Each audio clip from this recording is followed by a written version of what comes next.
Ang sabi ng karamihan, napakaswerte ito ni Sunshine Cruz dahil nakatagpo siya ng isang atong-ang. Bukod sa napakayaman na ay napakagalante pa. Kaya naman talagang maraming naiinggit kay Sunshine Cruz. Gaano kaya katotoo na gusto ng magkaanak ni Sunshine Cruz kay Atong Ang? Dahil talaga namang buhay rin na siya kay Atong Ang. At spoiled na spoiled di umano si Sunshine kay Atong dahil love na love siya ni Atong Ang. Ating alamin.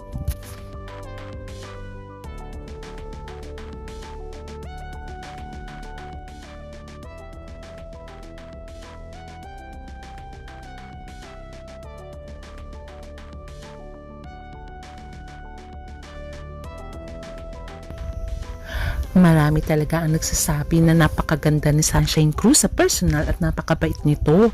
Bukod sa ang ganda-ganda ng height niya, napaka-sexy pa at ang flawless ng kanyang kutis.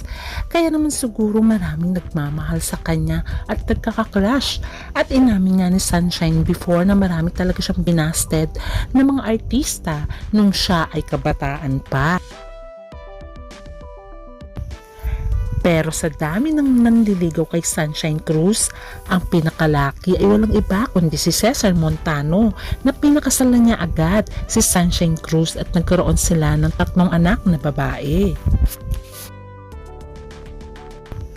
Mula na magpakasal si Sunshine at Cesar Montano ay iniwan pansamantala ni Sunshine Cruz ang showbiz at nag-focus siya bilang may bahay at bilang ina ng kanyang mga anak kay Cesar Montano. Pero unfortunately, after ilang years ng pagsasama ay naghiwalay si Sunshine at si Cesar Montano dahil daw sa third party. Kaya naman nag-file na ng tuluyan ng legal separation si Sunshine Cruz at nag-grant naman ito ng korte. Ngayon ay tuluyan ng hiwalay si Cesar at Sunshine pero nanatili silang magkaibigan alang-alang sa kanyang mga anak. After ng separation nila ni Cesar Montano ay dumating naman sa buhay niya ang kapatid ni Aramina, stepbrother na walang iba kundi si Maki Matay. Pero after few years ay naghiwalay din si Sunshine at si Maki dahil ayon kay Sunshine ay wala naman tong kaplano-plano sa kanya. Alam niyo ba na maghiwalay si Cesar Montano at Sunshine Cruz ay nanligaw na pala si Atong Ang kay Sunshine year 2014. Pero binasted ito ni Sunshine Cruz dahil nag-focus muna si Sunshine sa kanyang mga anak at ang pagiging single. Kaya naman ay huminto na si Atong Ang. Pero after that, nagkaroon ng karelasyon nga si Sunshine, walang iba kundi si Maki Matay. After maghiwalay si Sunshine at si Maki Matay ay niligawan muli ni Atong Ang si Sunshine Cruz. Until tuluyan nang napasagot ni Atong Ang si Sunshine Cruz. Kaya hindi mo naman maiiwasan na masayang masaya si Atong Ang. Sa lahat ng naliling sa kanya, si Sunshine Cruz lang talaga ang inamin niyang girlfriend niya. Kaya tuloy ang sabi ng mga netizens, siguro tinamaan ng husto si Atong Ang kay Sunshine Cruz. Pero alam niyo ba na legally married pa nga daw itong si Atong Ang at si Iris Ang? Ayon sa mga sources, okay lamang daw kay Iris Ang na magkaroon ng mga babae itong si Atong Ang. Ang importante ay hindi ito makikipag-legal separation sa kanya. At talaga naman daw hindi pipirmahan ito ng legal wife.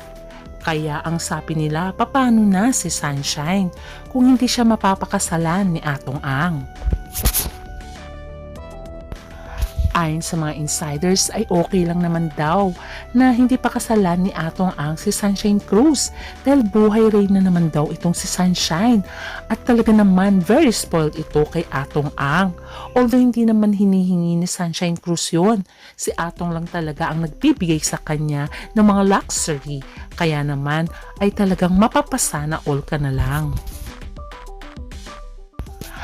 Ayon pa nga sa insiders, kaya daw talaga nai-inlove itong si Atong Ang kay Sunshine dahil hindi daw talaga ito materialistic. Alam niyo bang binigyan siya ni Atong Ang ng luxury car pero pinabalik ito ni Sunshine Cruz.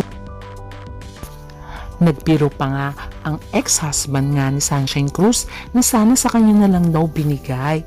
Pero joke lang naman yon ni Cesar Montano. Kaya naman makikita mo dito na talagang hinaharanan pa nga ni Atong Ang si Sunshine Cruz na ayon sa mga nakapansin ay bihira niyang ginagawa yun. Talaga sigurong in love siya kay Sunshine Cruz. May trivia nga noong nanliligaw nga daw itong si Atong Ang kay Sunshine Cruz at nagpaalam at umakyat ng ligaw. Nagpaalam si Sunshine Cruz sa kanyang lola at lolo. Pinuntahan nga daw ito ni Atong Ang at ipinakilala nga siya ni Sunshine Cruz. Alam nyo bang nagpakain ng sobrang daming pagkain, hindi lamang sa buong pamilya ni Sunshine, kundi pati ang mga kapitbahay at barangay. O di ba naman, mapapa sana all. Sa tanong ng karamihan, hanggang kailan kaya magtitiis si Sunshine Cruz na hindi siya ang original wife ni Atong Ang at nananatili siyang kabit? Sa tingin niyo ba ay papayag ito na habang buhay ganun ang tingin ng tao sa kanya? Ito ang ating abangan dahil mukha namang in love sa kanya si Atong Ang. Baka willing niyang gawin ito at tuluyan niya lang pakasalan si Sunshine Cruz. Although malapit nang mag-late 50 si Sunshine Cruz, ang sabi pa nga daw ni Atong Ang, gusto niya daw magka-baby kay Sunshine Cruz. Baka naman daw magkaroon sila ng cute babies na kamukha ni Sunshine. Kaya naman tuloy sabi ng iba, talaga naman obsessed yata itong si Atong Ang kay Sunshine Cruz. Total naman talaga, napakaganda daw talaga sa personal ni Sunshine. No wonder ay in love sa kanya si Atong Ang. Kung dati ay si Atong Ang lang talaga ang very proud sa relasyon nila ni Sunshine Cruz, ay talaga naman ikaw din bilang babae ay mapapahanga ka dahil proud sa iyo ang boyfriend mo at hindi kanya tinatago. Samantalang si Sunshine ay lagi na lamang itong nakangiti about Atong Ang pag tinatanong siya at hindi talaga ito nagsasalita at nagkukumpirma na sila na ni Atong Ang. Pero finally, ay naging proud na rin si Sunshine Cruz dahil nag-post na ito sa kanyang Instagram account na kanilang larawan ni Atong Ang na kinukumpirma niyang sila na nga talaga. Kaya naman maraming netizens ang natuwa dahil bagay na bagay naman talaga sila. Maraming talaga daw kinikilig sa dalawang ito. Parang bumabalik sila sa pagkabata. O di ba naman, sa tingin nyo ba bagay si Atong at si Sunshine Cruz? Comment down. Kaya wish natin na sana habang buhay silang magkasama. At sana nga ay tuluyan na rin siyang pakasalan ni Atong Ang. Kaya abangan na lang natin kung tutupad pa rin kaya ni Atong Ang kanyang pangako kay Sunshine Cruz na kasal. Ito ang dapat natin abangan. Kaya stay tuned to my channel. Please don't forget to like, share, and subscribe. Bye!